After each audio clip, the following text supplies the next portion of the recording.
If you're new in town or just new to this whole podcast thing, you're tuning in to Law by Night, the podcast that discusses all things vampiric, with no fear of breaching the Masquerade. In this episode, we shall be discussing the Tal'Mahe'Ra, an ancient order of Cainites that purposely traverse the lands of the dead. We will explore their origins, motives, and what sort of cultures these kindred live.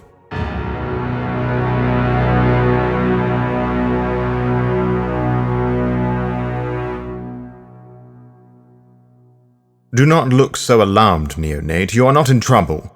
Well, with me at least. You are here in my haven, all cleaned up from the mortal you devoured. Don't worry, it was no one important, no one you should be concerned about. They won't be missed. I had to bend a lot of wrists and splinter some kneecaps to have you return to me alive. You are fortunate that whoever did this to you wanted to pick your brains apart rather than just outright kill you. I have to say, I would have thought that the Tal'Mahe'Ra, the true Black Hand, were more imaginative than just staking and placing you in a box for Timbuktu. In any case, you are extremely lucky that I saved your hide. Again. Oh, do not give me that look, child. I know that after our discussions regarding the bloodlines and how frequently the Tal'Mahe'Ra appeared during said conversations, you went poking your head around in business that was not intended for you. Someone caught wind of your curiosity, and you ended up paralyzed in a box. Now every kindred older than 100 years old in the city is under close watch, including me, because of your eager stupidity. But as I said, there are no hard feelings between you and I. Admittedly, I am almost hurt that you didn't come to me wanting to learn more, but I truly understand. Really, I do. You don't want to be seen around your daddy all the time. I jest, of course, so do try and smile, child. Why don't we change that? Your lack of knowledge, I mean, not the smile. Why don't I present to you my findings regarding the Tal'Mahe'Ra, the true Black Hand, with little danger of you being in torpor, paralyzed, or worse? Now, I do not know how much you discovered on your own or how much you remember from our discussions, so I will attempt to give you everything I know about the true Black Hand, as if this is the first time we have discussed them. For the short answer, the Tal'Mahe'Ra could be described as a sect, much like how the Camarilla and Sabbat are two contradicting factions. You know that the Ivory Tower encouraged its members to follow the path of humanity, to partake in the six traditions, and laugh at the idea that the antediluvians exist. Notice, I am not laughing. The Sword of Cain, on the other hand, hide within the cattle they call Cain, but only to strike out when the time is right, when the grandchild of Cain are said to return to us, being the forces most prepared to destroy them and the other forebears of Gehenna, by their reckoning at least. They relish in their vampiric natures, for better or for worse. You could break down the opposing mindset crassly as whether to vampire or not to vampire. You either believe in Gehenna or not. The antediluvians are either myth or reality and should be destroyed and purged from physical realities and from our memories. But these are not the only ideologies that exist within the minds of vampires, as you may well know. There are some who believe in Gehenna but actively encourage the judging fangs of the antediluvians to bite, who believe they are either above or beyond or equal to the might of their forefathers and mothers, wishing to seek the destruction of all kindred, freeing the children of Seth once more from the manipulative, backstabbing, paranoid children of Cain. As such, many of these Cainites revere the Dark Mother, Lilith, the one who is said to have taught Cain the art of the disciplines, according to the Book of Nod and some scriptures in the revelations of the Dark Mother. In essence, this is the Manus Nigrum, the true Black Hand, the Tal'Mahe'Ra, a Gehenna cult wanting to bring the end of our world. Their lineage is older than any modern sect, be it mortal or kindred. It is filled with mages and kindred alike, with access to powers and magics long forgotten by most of us, and, depending on who you ask, they possess free sleeping antediluvians. Abzimiliad, Arakel, and Ventu are supposed to be sleeping within their version of Enoch, found within the bowels of the Shroud. If the mentioning of the Nosferatu, Ventu, and Toreador founders doesn't frighten you, some say that Nergal is with them too, presuming that the Barley founder is indeed still active in these modern nights. But before I get ahead of myself, I should tell you where they came from, the Tal'Mahe'Ra I mean. As I said, they are rather old, yes, older than I, by some 1,000 years, which is still a long time ago. 3,000 years ago, a cult of Indian death mages, necromancers of the Chakravanti tradition, wished to explore the mysteries of life and death, to see where the barriers lied with both states of being. In short, they were interested in immortality. They travelled to the Middle East, strange people in a strange land, seeking sources of greater power, as so many mages have done since time immemorial. In their quest for power, they would travel to Egypt and discovered the immortal Inuhatawen, an ancient mummy, who offered them the secrets of the spell of life in return for sharing his duty as a defender of Enoch. These new undead sorcerers were unable to comprehend all of its powers and combined it with their own understandings of magic, the results of which I cannot say, for I have yet to uncover that mystery myself. Inuhatawen did not give them the spell of life, but gave an ancient text known as the Guarded Rubrics, which was a retelling of the Book of Nod and how the powers of Cain would bring the end of the world. What these rubrics entail, I cannot say, but it would be enough to encourage these mages to stay in Enoch and defend it like their life depended on it. In fact, their lives did depend on it, as a war of flesh and magic began to ravage the land.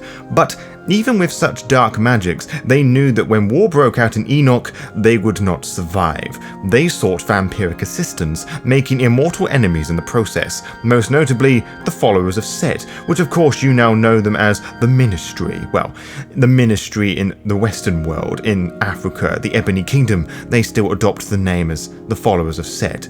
Clan Setite. These Setites knew of the dark powers of Enoch and how they could use said magics to appease their dark gods, you see, so it was only natural for these mages to strike out against the followers of Set. The Death Mages, occasionally known as the Idran, knew that they could not fight back effectively against their new enemies in their current state, and had to essentially fight fire with fire to become a vampire themselves. They would collect the blood of the Setites and presumably other Cainites and performed a ritual that would turn them into vampires to fit their image. You know that this was how the Nagaraja were created, but note that not all the mages partook in the ritual.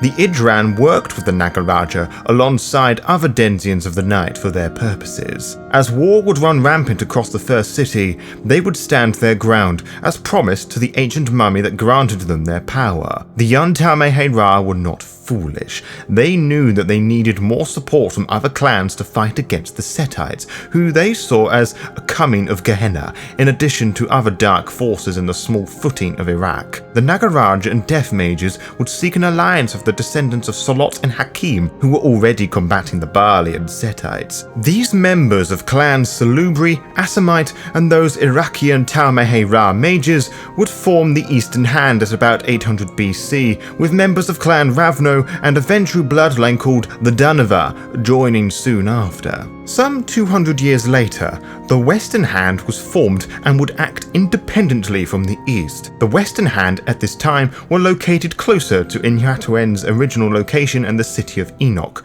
consisting of members of Old Clan Tzimisce, Ventru, and the True Bruja, although certain sources would speculate that the True Bruja would join the Tal'Mahe'Ra during our Dark Ages. The True Bruja predate the Diablerie of Bruja by Troil and loathed the influence he had on the Bruja proper. Their very existence is just them sitting back and waiting for the perfect opportunity to strike down the Bruja proper. Of course, they were accepted into the sect, some stating that they were the ones that would rule it. It would also be the True Bruja that would later bring the Lazarene Cappadocians, the Cappadocians who did not attend the Feast of Folly, who also despised their antediluvian. I see that the mentioning of old clans Tzimisce and Ventru has confused you. You probably still think that the Tzimisce are all fiends and all exclusive to the Sabbat, whilst most of the Ventru are with the Camarilla.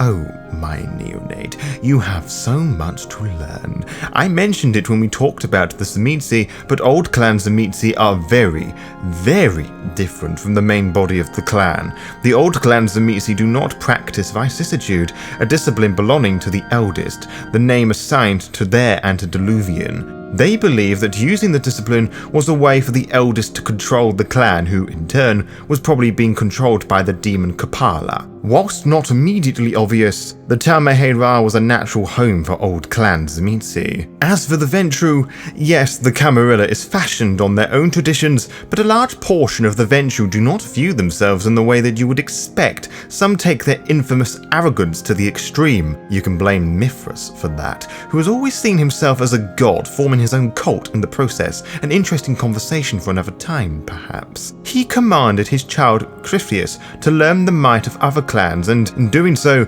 made Crisphius realise that the corruptive nature of Kindred would be their downfall. It is both him and his chowder that would gain acceptance into the Tal'Mahe'Ra. It was during an organised meeting in the lands of Xerxes in 500 BC where both the eastern and western hands would become one, realising their enemies would destroy the world. They were the first to know that they could never truly rule humanity, and neither could they coexist. I would argue that was where the realisation and effort to guide the world to bring about the end of Kindred that would result in the true birth of the Tal'Mahe'Ra, the true Black Hand. Despite forming as one, the East and West were not a unified front by any means. The Idran and Nagaraja did not deem their other clanmates worthy of entering Enoch. It was given to them by an ancient mummy after all. The two sides had differing methods of handling Kindred. The Western hand believed in partaking in politics of their enemies was the best way to handle the Cainites' destruction, whilst the Eastern hand were adamant that using Enoch and the dark magics they exercised was the better approach to battle Kindred. You can probably guess what happened next. Yes, the two sides fought, with the outcome being the Idran being bloodbound to the Western hand, some of which were eventually gained access once more to the city of Enoch. This little spat during 450 BC was called the Schism or the War of the Betrayers, depending on who you ask. Other than this, they continued to work independently from each other, with the vampiric Nagaraja ruling Enoch rather than the Idran who created them. Whether that is down to fate or ironic karma is for you to decide. Now, I suspect you might be a little confused by this, as I have stated far too many times before that Enoch was destroyed during the deluge, the Great Flood. That is true, but I also mentioned recently to you that a ghostly anti-version of the city exists in Oblivion. It is this version of Enoch that the Nagaraja would protect, pulling the original city with them as a final means of protection, along with the 4 antediluvians, allegedly. To save confusion, I will refer to this version of Enoch from here onwards as the Necropolis. This happened at about 200 BC. For centuries, the Eastern Hand sought to improve Enoch, seeking the laws of Nod, as the Western Hand searched for signs of Gehenna and snuffing the Cainites that got in their way, doing their best to protect and strengthen mortal society, appeasing the needs of the Salubri within and outside the sect, until Salot was diabolized and Clan Salubri was hunted to near existence, crippling the members of the Eastern Hand. The destruction of the Silk Road, a network of trade routes which connected the East and the West, trapped members of the Eastern and West Hand for some time. Both hands believed that religion would be a good weapon to destroy the Cainites, feeding into the Catholic Church's power and control over the Cain, which you know was not as a fantastic idea in practice as it was in principle, as I have mentioned many times before. As a reminder, the La Sombra, Setite and Toreador clans all played with the church as an experiment. The Setites wanted to destroy what they believed were the false clans, the La Sombra wanted power and panicked when it backfired in their face, whilst the Toreadors effectively wanted to get off on the change of vampiric culture. The Tal'Mahe'Ra, however, knew exactly what they were doing, knowing full well how the paranoid elders would react and the revolt that would follow. They hoped that Cainite society would destroy itself. Of course, you know that this didn't work, as many kindreds still exist, but the revolt did have an effect that the true Black Hand weren't prepared for. It is not immediately obvious what would frighten the Tal'Mahe'Ra, but with some thought, you will know that it was the diablerie of La Sombra performed by Cainites that carried Tal'Mahe'Ra ideology. It was not anyone within the Black Hand that performed the attack. You would have thought that this false hand would have been killed, but that would imply the true Black Hand were dumb, and I already told you that they are anything but. These Cainites would soon be known as a faction called the Black Hand, occasionally known as the True Sabbat, which are the Sabbat's military force. The Tal'Mahe'Ra would work behind the scenes to induct members into the Sabbat, subtly bolstering its numbers and tightening the screws on whom could join the Tal'Mahe'Ra. Few of its members are neonates, for example, simply through a lack of experience. Members of the True Black Hand are present in the Camarilla as well, which of course you probably discovered as you tried to find out more about them, and which ended up you getting staked, but I will get onto that in a little moment. Whilst things looked good for the Tal'Mahe'Ra in our world, the Western Hand, their headquarters in the Necropolis, and the Eastern Hand did not fare so well. At the turn of the 17th century, the 1600s, the underworld Enoch would be struck by a fifth maelstrom, a storm of unimaginable scale,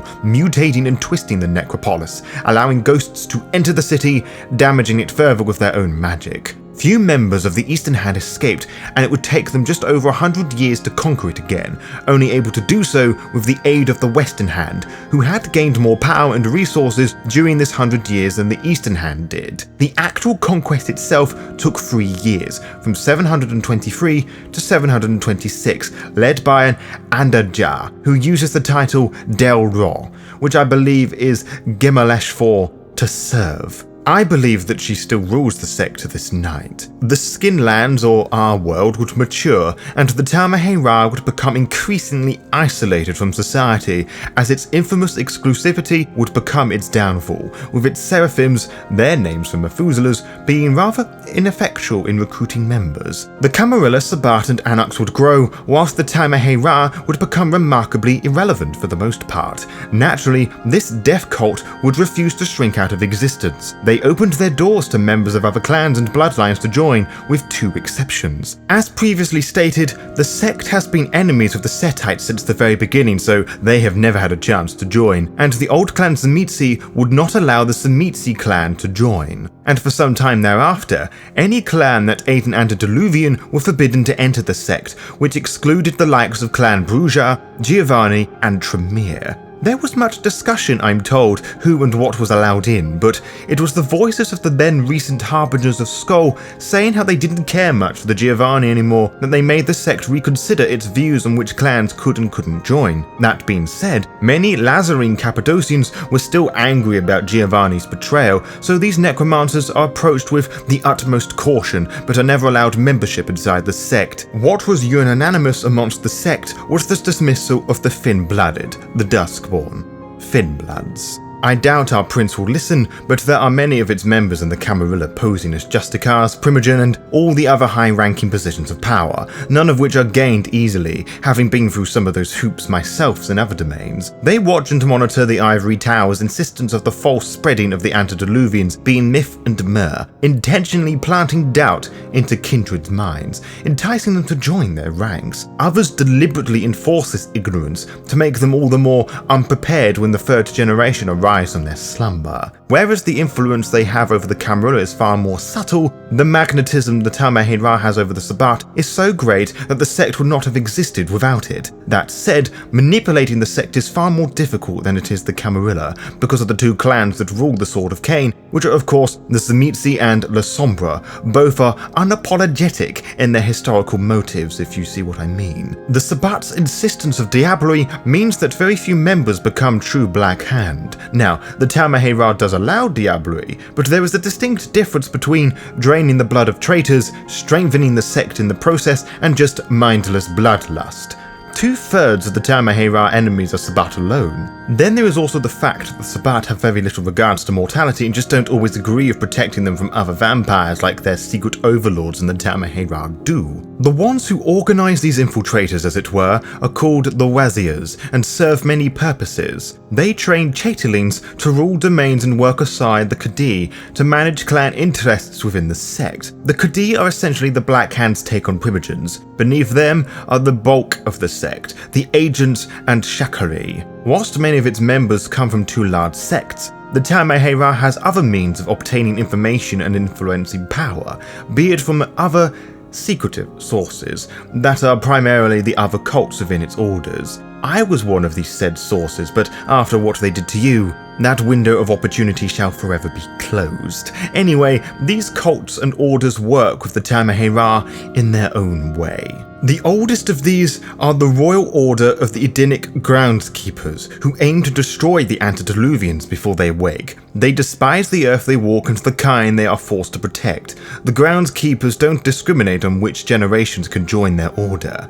They are used by the Black Hand for most of their legwork, be it locating suspected antediluvian resting places or sorting the finances. The way of the ancient lawgivers consists of an intimidating cult of vampire elders of immense power, who work with corrupt mages and werewolves in an attempt to turn back the clock of kindred society, a time where mortals feared their damned overlords in the first city, destroying all they deem worthy. If the groundskeepers are a light left Sabbat, the lawgivers are a hard right Sabbat. In complete contrast, the servitors of Irad are said to be working for the antediluvians to destroy every single vampire in existence, so of course the Tal'Mahe'Ra would want its spies in that cult. They are very wary of the servitors though, as rumour speculates that they are ruled by the Bali and other demon worshippers. As such, it would be wise to assume all of its members have some knowledge of demonium or dark thaumaturgy, the name given to thaumaturgy learned from demons and infernalists. Working behind the scenes are the Society of Gentlemen in England, that began as an old coterie that met for a dinner party in the early 19th century,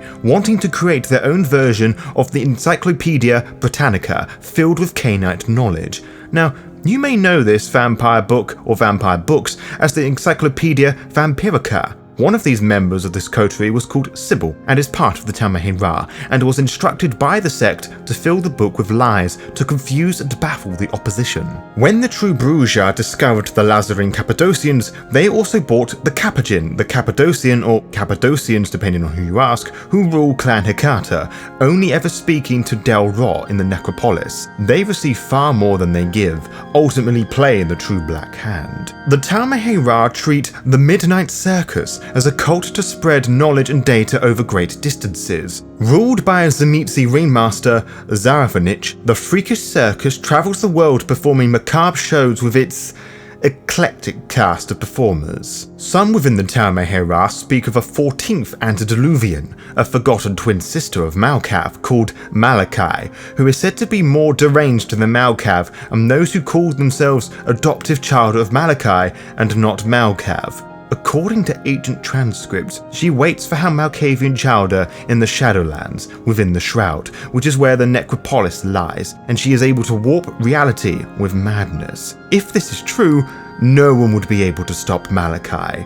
Naturally, the Tal'Mahe'Ra attempt to try through the adoptive chowder of Malachi. Cults are not the only attempt the Black Hand have made to experiment with the Shroud in these modern nights. Whilst many dabble with necromancy, some seek to the mortal business enterprise Terrell and Squib, who practice the art of lobbing mortals into the Shadowlands to see what happens. No, I'm really not exaggerating there, that is literally their sole purpose in life. The true Black Hand have worked with them by giving them ghouls to explore to see what they could find. No doubt Dr. Lionel Squibb has sinister intentions for their souls. Now, some may tell you that the true Black Hand does not exist anymore, that the Order was obliterated out of existence with no signs of mercy. Now, you can think this if you wish. Your disappearance may have only been arranged by one of the elders you spoke to who frowned upon your eagerness to learn of the secretive opposition, but if the Tal'Mahe'Ra does not exist anymore, then why bother? Why not let the insufferable lick run around chasing things that doesn't matter? Well, child, it is not as simple as the true Black Hand not being more prominent in Kindred society than one might think, but it is that they are far more wayward thinking than the younger Camarilla are. Goddess worship is far stronger within the Tal'Mahe'Ra, probably due to its founding members and to the age of the sect itself. Rather than teaching the ways of Cain, they encourage that it is Lilith that is the progenitor, the originator, not the first murderer. The sect is ruled by a woman, not a prince, which is very much a male-led title. Unfortunately, it is easy to see why so many forget about them, child. Not one single figure or faction founded the Tal'Mahe'Ra. They have no Tyler, no Hardestat, no Vikos. They are a cultist sect, deeply embedded with secrecy and protection of the kind, which on one side makes them sound heroic, but they are anything but. To follow through with their motives, all those of the prefects of supernatural, vampires, werewolves, mummies, Quasian across the world, both in and out of their order, must fall at the hands of the antediluvians and, by extension, the true Black Hand themselves. You may think I'm prepared for when they strike because I know of them more than most. Now, flattery won't get you anywhere, child. Besides, everything I just told you regarding them may well be lies, given the Tal'Mahe'Ra motives of spreading false information. To be kept updated, follow the Law by Night VTM Twitter and Instagram pages to find out when we will upload each episode. You can also find out by subscribing to the YouTube channel and clicking on the little bell, as you'll be immediately notified when the latest episode is live. Until next time, farewell.